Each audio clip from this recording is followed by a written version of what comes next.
Good evening. This side Rahul Magan here is a Group Chief Executive Officer, Treasury Consulting, and also a venture capitalist.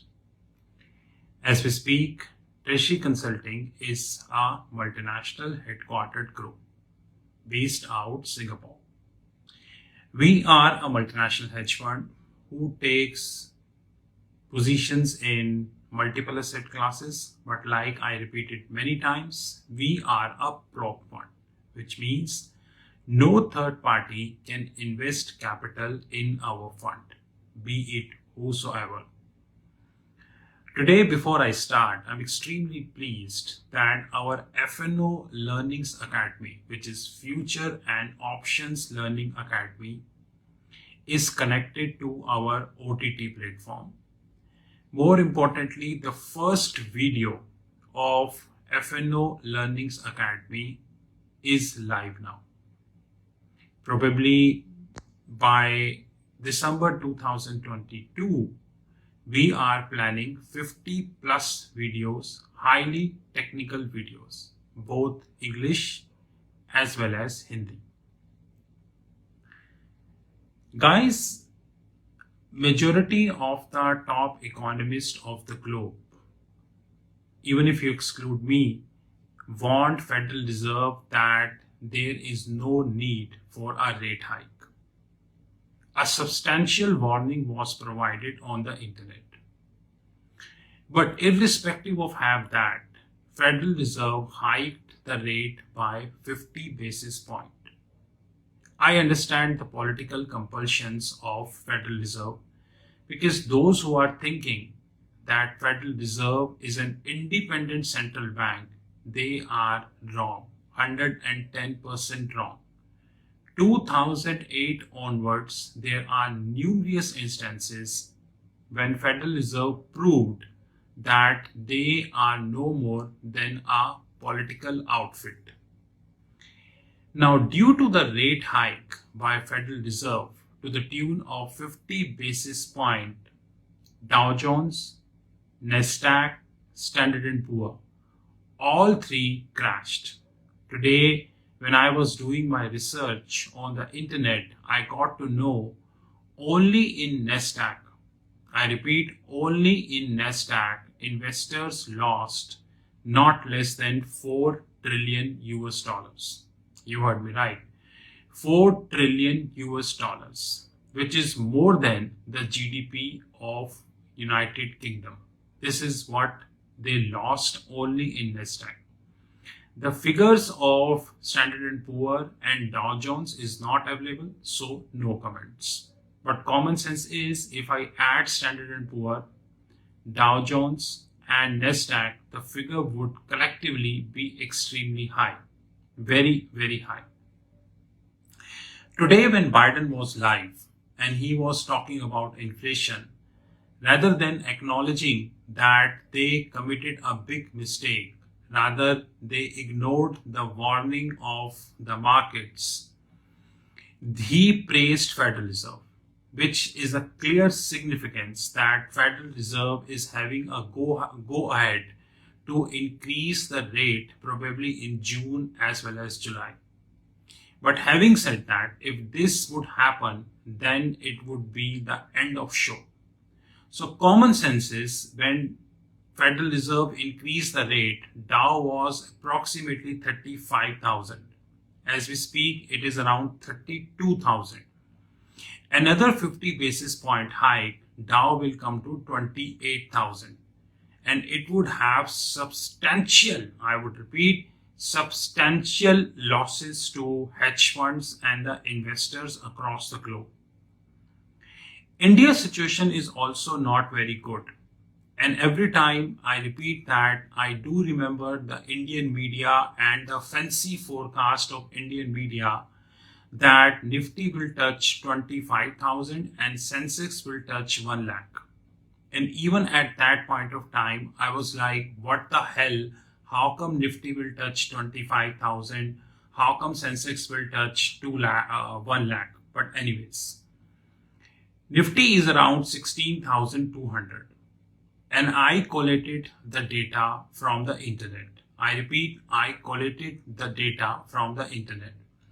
And this data told me that foreign institutional investors sold near about 92,000 crores worth of equities in 2021. So only in 2021, foreign institutional investors sold near about 92,000 crores. And God forbid, if I add the 2022, the first 4 months, which means till April, then they sold 1,71,000 crores only in 2022 till April, which means 91,000 of 2021 plus 1,71,000 of 2022. In totality, in the last 16 months, institutional investors sold 2,62,000 crores.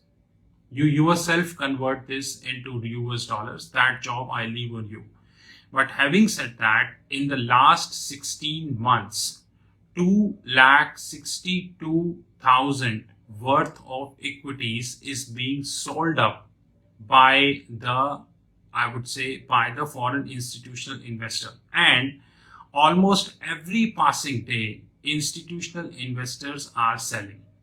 So hardly any day left when institutional investors are not selling. If this trend persists for a while, I say, if this trend persists, then the day is not far when domestic institutional investors will raise their hand. And of course, they have to raise their hand because I have an evidence in that regard, which I got it from the internet. On the contrary, I always spoke about the loss-making startups, and you know that where is the Paytm, where is the Zomato, where is the Policy Bazaar, where is the Car Trade and other loss-making startup who got the approval from SEBI to raise the fund. Today, I got the data from the internet, and I never speak until I have the data because that's very important. You need to have the data with you if you're speaking. The share, this is about Zomato.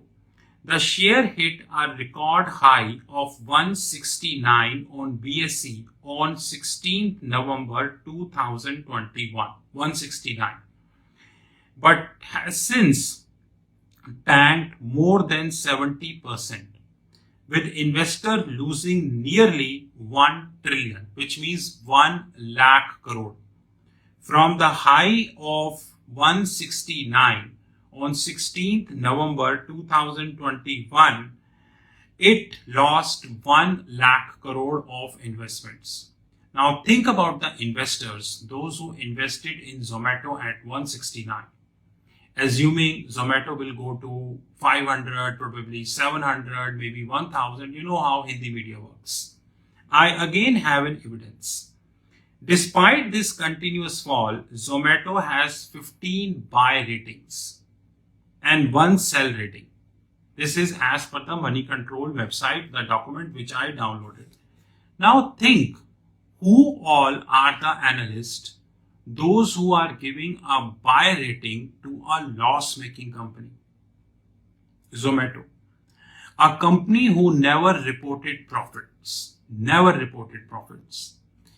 and 15 buy ratings. And I have said this many times. I said this many times in the public domain that we are living in a world when these analysts, these brokerage firms, they are thoroughly misguiding the investors. Even after losing 1 lakh crore worth of investment, only one, Zomato. Don't talk about Paytm, don't talk about the Nikia, don't talk about Car Trade, the Policy Bazaar, don't talk about these companies, because if you add these number, then God knows where the hell number would be. Not a single Indian business channel dared to cover this. Not a single Indian business channel. And guys, do you know Zomato is at 52 now? 52. Probably if this trend would continue for another few days, then Zomato might come to 20. And then the panic selling, the people, those who bought at 170, 180, probably 170, 100, they sold because Zomato will come to 20.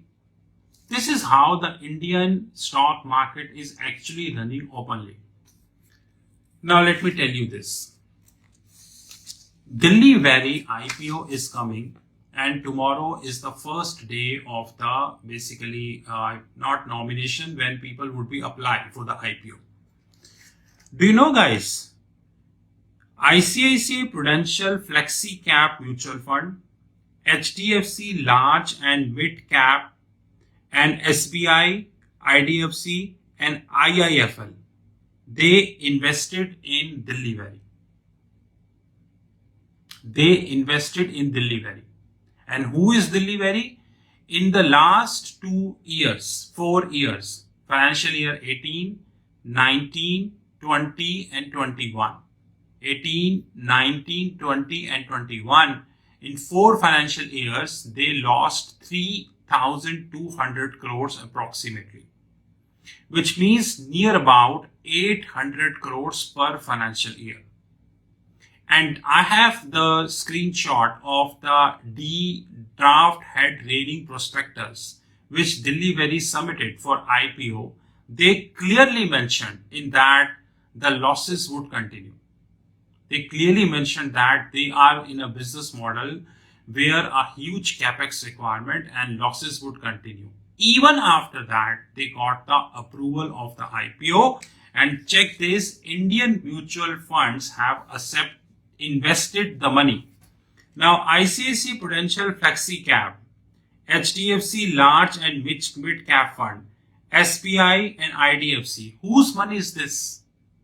Is this their money? Is the money which is earned by their portfolio managers? This is the money of retail investors. And they are investing this money in a loss-making company, knowing what had happened in Paytm, what had happened in Nokia, what had happened in Policybazaar, Zomato, Cartrade and other loss-making companies. This is open fraud which is happening in India. When the mutual funds have started supporting the loss-making companies, because they knew that if they do not support the loss-making companies, then these loss-making companies would collapse. Common sense. Check this out. Mutual funds are investing in loss-making companies. Every time a loss-making company IPO came into the picture, mutual fund invest. And whose money is this? It's a retail investor money. So guys, we need to be very much careful and understand that markets would continue to be volatile. I think Federal Reserve would repeat the stupidity once again, not to mention, and markets would continue to be on their toes. Maybe trillions, I don't know the exact figure, but trillions worth of investors would wash out, that I'm assuring you, if this trend would continue. Institutional investors in India already sold 2,62,000 crores. If I start 2021 plus the 4 months of 2022, probably if this trend persists, they would continue to sell and the figure might be touching 3 lakh crores very soon. Having said that, I request investors to be very, very careful and please do the research. Zomato is a live example, Paytm is a live example, Cartrade is a live example, Policybazaar is a live example, and many IT companies, those who were flying in the air, is a live example. That how the market messed it up. Rest is definitely your call, how you wish to go. You are your own boss. I cannot dictate you. But like I said, I believe in giving best advices, which I did, even though I know I am serving a thankless world. This is Rahul Magan from Treasury Consulting Group. You knew my personal number 9899242978. 9899242978. Have a great time ahead. Thank you.